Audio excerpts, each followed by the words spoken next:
Yo, Paul, check it out, man. Something I picked up on the sidewalk. What is this piece of crap? Piece of crap? What do you mean? I've known Billy since 2007.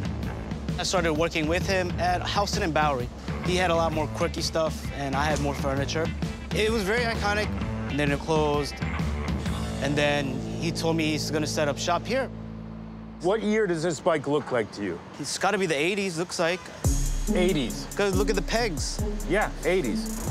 And the name Haro means gold. This guy, Bob Haro, Was the founding father, like the George Washington of these trick bikes. Bob Haro was a typical California kid who grew up riding skateboards and BMX bikes.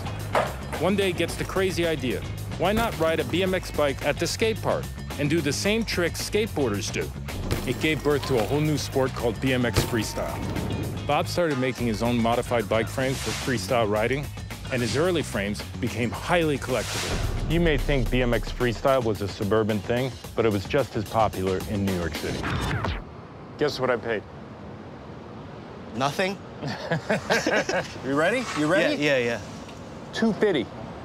You paid $250 for this? Listen to me. If this is 84 or 85, it is pure gold. So, we gotta clean this thing up. We're gonna bring it to Andrew over by Messerol. I don't even know if he can fix this bike. I trust him. He'll tell me the truth. I'm sure he will. It's gold, dude.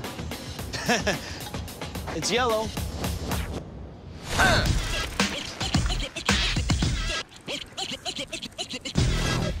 Brogan, look what happened.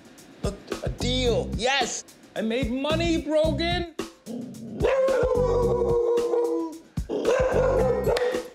Hey, look what I just found in my music room. Billy's stuff shouldn't be in my room. He has the first floor, which is the shop, and the upstairs is my domain. He's always trying to sneak things in. And I said to him, I will throw them down the stairs. You've been wanting to do something with the Clark Gable for ages now. Oh, I've been thinking about this thing. It's very cool. This guy is my idol. Combat America is a film Clark Gable made during World War II to inspire people to buy war bonds. I've had it for 20 years, and I've never done anything with it. You look exactly like Clark Gable. All my friends say so. Come on, I don't look like him at all. Well, maybe the pencil mustache. This poster, we've got to get it fixed. I'm gonna go get this over to the restorer before it disintegrates into crap. See you later. See you later. Dinner. All right. I'm heading to my buddy's shop. This guy, Philip, is great. He's the #1 poster restoration guy in New York City. So he's the #1 poster restoration guy in the world. Billy, what do you have for me? I'm really excited about this thing. Look at this baby. I'm Philip Williams. I deal in antique posters. I've got the largest collection of posters for sale in the world. Oh, my goodness. Clark Gable. Yeah, it's really rare. I've never seen this before. Oh, really? Yeah. This poster tells an incredible story. The year is 1942. World War II is raging.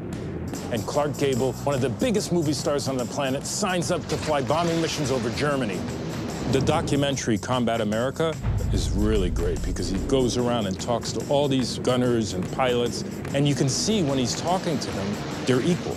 He flew actual combat missions, which was insanely dangerous in a B-17. And he put his life in danger. Actually, a 20-millimeter round missed his head by inches. He just wanted to fight, and that's what makes him cool. Can we bring this back to life? Let's take a little closer look.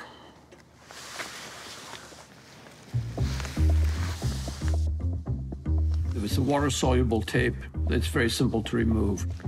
And the rips. And the rips. Let me ask you, you see these creases here? Yeah. Are you going to be able to really make it flat? We can make it so it's almost impossible to see. Love it. This is great. I've had this thing for 20 years, and my wife finally convinced me to get this restored. We can frame it, too. Good. Be happy to do that. How much? I think $150 should cover it. Oh, that's great. I'll see you later. See you soon. Thank you, Philip. Bye. Thank you. I had this thing in a drawer. I cannot believe Philip said it was so rare. I was planning on keeping it, and Lorraine tells me to keep it, but I don't know. I might sell it.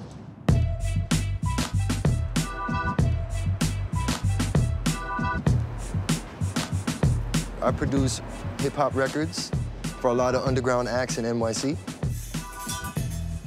How you doing? I'm fine, I'm fine. I have a rare item over here with me today. Rare? Yes, sir. What's your name? Oh, my name is Dane. Oh, okay. Well, my stage name is Wavy to God. Okay, cool. Let's see what's inside. Oh, man. That's a Roland TR-808. The holy grail of drum machines, right? Am I right or wrong? That's right, that's right. Does it work? Of course. I'm very aware of these things. Marvin Gaye, Whitney Houston, Outkast, the Beastie Boys, they all use this. And most important was the heavy bass. This creates a thundering bass. Am I right? It will thump. It will thump.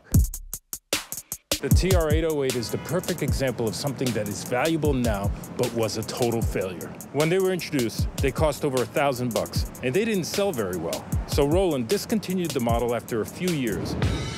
But then, they started popping up in secondhand stores for as little as $100. And at that price, they were affordable to a whole new generation of producers and artists. It's been said what the Fender Stratocaster is to rock, the TR-808 is to hip-hop. My wife, Lorraine, has to see this because she's a musician. Yo, Lorraine! Oh, here she comes. Wow, 808. Nobody ever sells these. Why are you selling it? Well, I just so happen to have 2 of them, and I want to sacrifice this to the music gods so I could, like, build up my studio right now. So you got to tell me, what do I got to do? Buy it. I haven't heard the price yet. I'm roughly looking for, you know, 6,000. Oh, man, it's hot. I feel hot all of a sudden. His price might sound crazy, but he's not that far off. The value is dictated by the rarity. And since no one else sells these old drum machines, when one does hit the market, people go nuts, like a Steinway piano. People buy these to use them. They want this unique sound in their music, and they're willing to pay for it. 4,000. 4-5. Is it all right if we plug it in and check it out? Sure, sure. Okay, That's what great. we're here for, right? You can see why these things were so popular back in the day. You just plug them into an amp, and you're ready to go. These represent every sound that a drum can offer you. Okay, I gotta see. If the dog dances, we got a deal. All right. Over here, Brogan. Brogan. Brogan, come here. Yeah, I think we got a deal. I think I have a fair deal on this. When that dog danced, I already knew that I had it in the bag right there. Like, I already knew.